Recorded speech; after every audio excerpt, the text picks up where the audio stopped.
आज इस वीडियो में आप सभी के कमेंट का जवाब देने आए हैं। एक ही तरह के कमेंट बहुत सारे बच्चे करते हैं और मैं जहां तक संभव हो सक रहा है रिप्लाई भी दे रहा हूं, लेकिन शायद लग रहा मुझे उतना ज़्यादा क्लियर नहीं हो पा रहा है टेक्स्ट में। इसीलिए सोचा एक वीडियो ही बना के दे दूं, जिसमें दो कमेंट को मैंने लिया और आज उस कमेंट का जवाब देते हैं। और आप लोगों को पता है जिस तरह से इस चैनल पे you can get the biology से रिलेटेड वीडियो, साथ में common entrance exam means Nepal में एमबीबीएस एग्ज़ाम के लिए जो एमएटी का पूछा जाता है वो, और उसका डिफरेंट इन्फॉर्मेशन हम लोग यहाँ शेयर करते रहते हैं। So if you are the first time on this channel, subscribe it. इस तरह का वीडियो आपको अपडेट होता रहेगा, अपलोड होते रहता है, आपको नोटिफिकेशन भी चल जाए।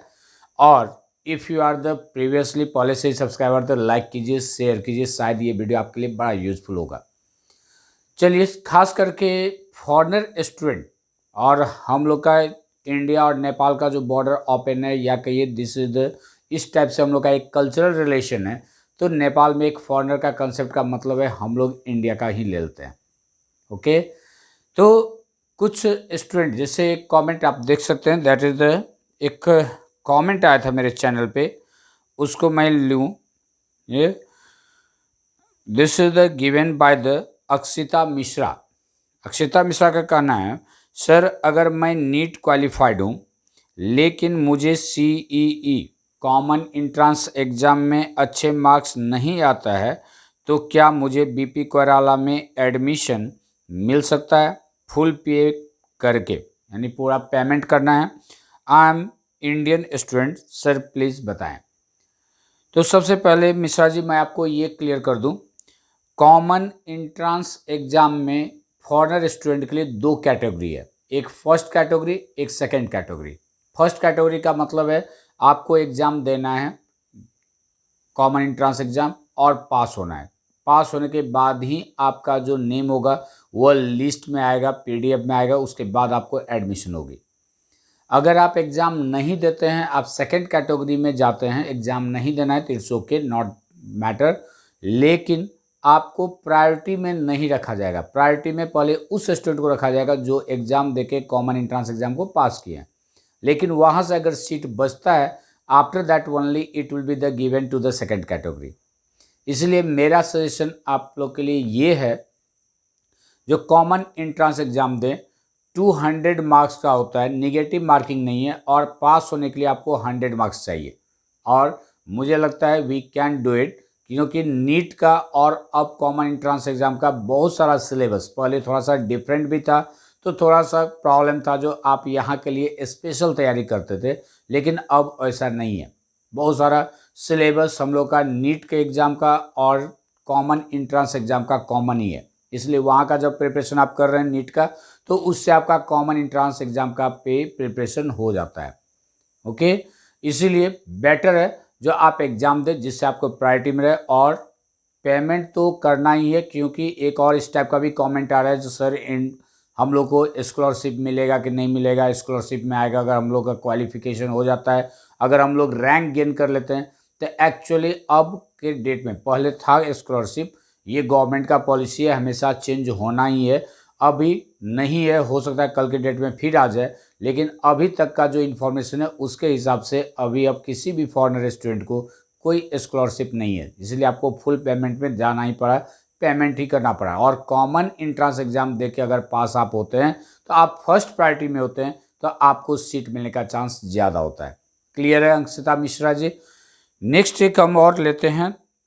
नेक्स्ट कमेंट है जो कि और भी ये इन्हीं का नहीं, और भी बहुत सारे स्टूडेंट का ये कमेंट आ जाता है। यस, जो सर क्या बीपी कोइराला में इंडियन स्टूडेंट्स के लिए स्कॉलरशिप सीट्स होती है? नहीं है, अब पहले था, पहले बहुत सारे कॉलेज में फॉरेनर या इंडियन स्टूडेंट्स के लिए स्कॉलरशिप सीट था, सब्सिडी सीट जिसको कहते हैं।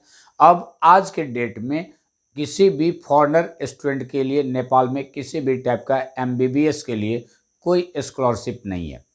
ओके, दूसरा बराबर जो कमेंट आता है जो वह नीट, जो आप इंडिया में नीट एग्ज़ाम पास किए हैं उसके बाद यहाँ पे हमको एडमिशन होगा कि नहीं होगा नीट के क्वालिफिकेशन में, तो अब आपको मैं बता दिया पहले ही, इससे पहले भी बताया, फिर बता रहे हैं, जो आपको कॉमन एंट्रेंस एग्जाम का फॉर्म भरना ही है और उसमें आपको फर्स्ट कैटेगरी या सेकंड कैटेगरी को सेलेक्ट करना है।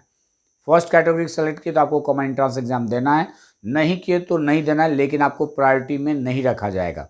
सो अगर फर्स्ट प्रायोरिटी से सीट बढ़ जाता है तो आपकी सीट मिलने का प्रोबेबिलिटी कम हो जाता है, इसलिए कॉमन एंट्रेंस एग्जाम दे।